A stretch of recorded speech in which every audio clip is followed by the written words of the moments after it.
इकडे साईडला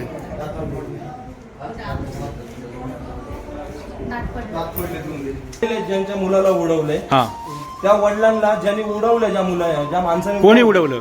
गणेश गोल बर. इथे सरकारी हॉस्पिटल मध्ये येऊन ह्यांना धमकी देतोय. काय म्हणतो मला? मग तो काय टोपट नाही ज्याला लगेच निघून मी आतमध्ये येत बनवलं एकच काम खाली नको मला. पण नक्की काय झालं विषय? पण काय विषय आता एकच सेंट चालली होती. आता यांचा यांना माहिती परत सांगितलं. आता मी घरी होतो, मला काही माहिती नाही, मला आता कळालं म्हणून मी मागून आलो. त्याला आहे ना 2 तास माय कद्या 2 तास माय कद्या मी त्याला कशामुळे उडवलं तर विचारितो. मग पुढची कारवाई काय ते बघू आपण काय करायचं ते. त्यात त्याला माय 2 तास द्या, मग त्याला उचलून आपली तर मग मन शांत होईल. आणि ती गाडी कुठं लावली? बुलर होती ना ती गाडी कुठं लावली? तिचा शोध लगेच लावा नाही तुम्ही पिटून देतो. स्वतः पिटितो मी इथं. उडून आलाय माझ्या बघायला पळून त्याला अक्कल नको का काही? रात्री पहिले मारले मारलेलं बघायला गाठच्या वादातून उडवले बघायला. रात्री याला मारलेलं चांगलं बघायला. का बरं? काय काय? हा तो मी याचा भाऊ अजून एक त्याचा भाऊ होता. गाडी बघायची रात्री आमच्याची अंधार पडले होता. आमच्याची गाडी टाकायला लागला. म्हणतो गावात काय काम नाही. याच्या पोराला उडवलं. याचा भाऊ जो ड्रायव्हर होता ना पिकअप तो मोटरसायकल पिशी आणायला गेली. त्याच्या दुकानात गेली का कुठं गेली ती पुन्हा आली. त्यांना पुढं काढले मग उडवले. याला सगळ्याला पोलिसांना आणि त्याला आहे ना माझ्या हातात पाहिजे मी पाहिजे त्याला. त्याचा त्यांनी प्रत्येक जणांना दादागिरी केलेली आहे. त्यांनी प्रत्येकाची दादागिरी त्याची चालू आहे.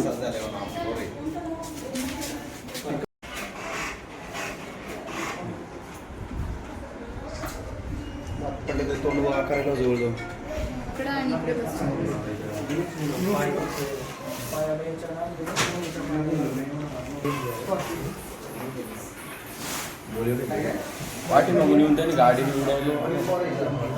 तुमची कोणती गाडी होती? आमची बाईक होती. आम्ही उभे होतो. म्हणजे हे किती सगळे बाईक किती होते? बाईक उभी होती आमची. हा बाईक उभी होती आमची. बाईक उभी होती. बर. तर रात्री वाद झालेला. कुठे वाद झालता? वाटकळ मध्ये गावात. रात्री पण मारले. रात्री पण याला स्वप्नीलला आणि अजून त्याच्याबरोबर दोघं. वाद कशावरून झालता? काहीच कारण नाही. तिथं ते गावात गेले ते टोमॅटोची गाडी भरायला. तेव्हा तिथं ते उभे होते गावात. त्यांचा टाइम झालेला म्हणून. बरं. व त्यांनी रात्री तो दारू पिलेला होता. दारू पिऊन येऊन त्यांनी रात्री त्यांना मारलं, शिवीगाळ दिली त्यांना. त्याच्यानंतर सकाळी आम्ही त्याला विचारायला गेलो तर तिथं सगळी माणसं गोळा करून त्यांनी तेव्हा पण तेच केलं. रिटर्न आलो आम्ही. नंतर धक्काबुक्की झाली तिथं. तर त्याने आम्ही निघून आलो तिथून. येऊन आमच्या स्टँडला उभं राहिलो होतो. कुठे? पांगरीला. तर त्यांनी तिथे येऊन बोलेरो त्याची गाडी आहे तो चालवत होता स्वतः. त्याच्यावर त्याचा भाचा आणि अजून एक जण होता. त्यांनी येऊन आम्हाला 100च्या स्पीडला तरी उडवलं असेल. 100च्या स्पीडला? हा. आम्ही गाडीच्या आड होतो म्हणून गाडी सोबत आम्ही पडलो. मोरीत गेलो खाली. तुम्ही कोण कोण होतं? साहिल, मी, स्वप्नील आणि वाचर. तुम्ही चौघण होते का? चौघांना उडवलं? चौघांना उडवलं. मग तुम्ही एका गाडी होती का? उभी होती तुम्ही? एका गाडीवर आम्ही उभे. दोघे जण बसलेले. दोघे जण आम्ही समोर उभे होतो. बोलणं चाललेलं तिकडूनच आलेलो आम्ही आणि उभे होतो असं. मग त्याच्या गाडीला काय झालं? काय काय झालं एवढं नाही बघितलं. तो निघून गेला. आम्ही खाली मोरीत आतमध्ये गेलो. मोरीत ते झाडं होती त्यामुळे वाचलो नाही. तर एकाचा पण जीव वाचला नव्हता. म्हणजे भांडणाच्या रागातून त्यांनी हे केलं? हा.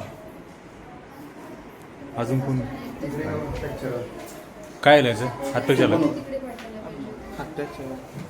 तुटला हात.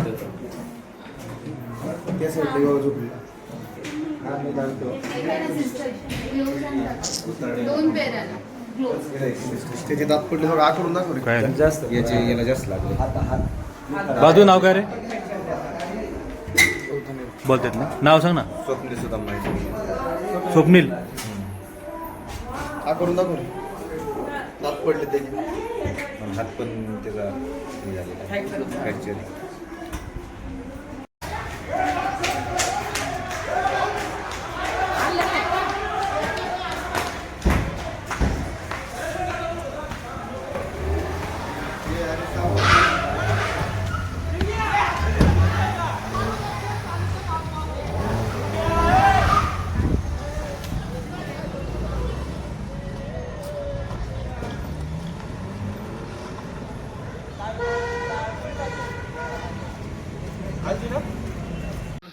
माझ्या लक्षात नाही. कानाला फटका लागला उचल ये दादा खाली ये तू ए धर रे तुला काय झालं मागून ठोकली गाडी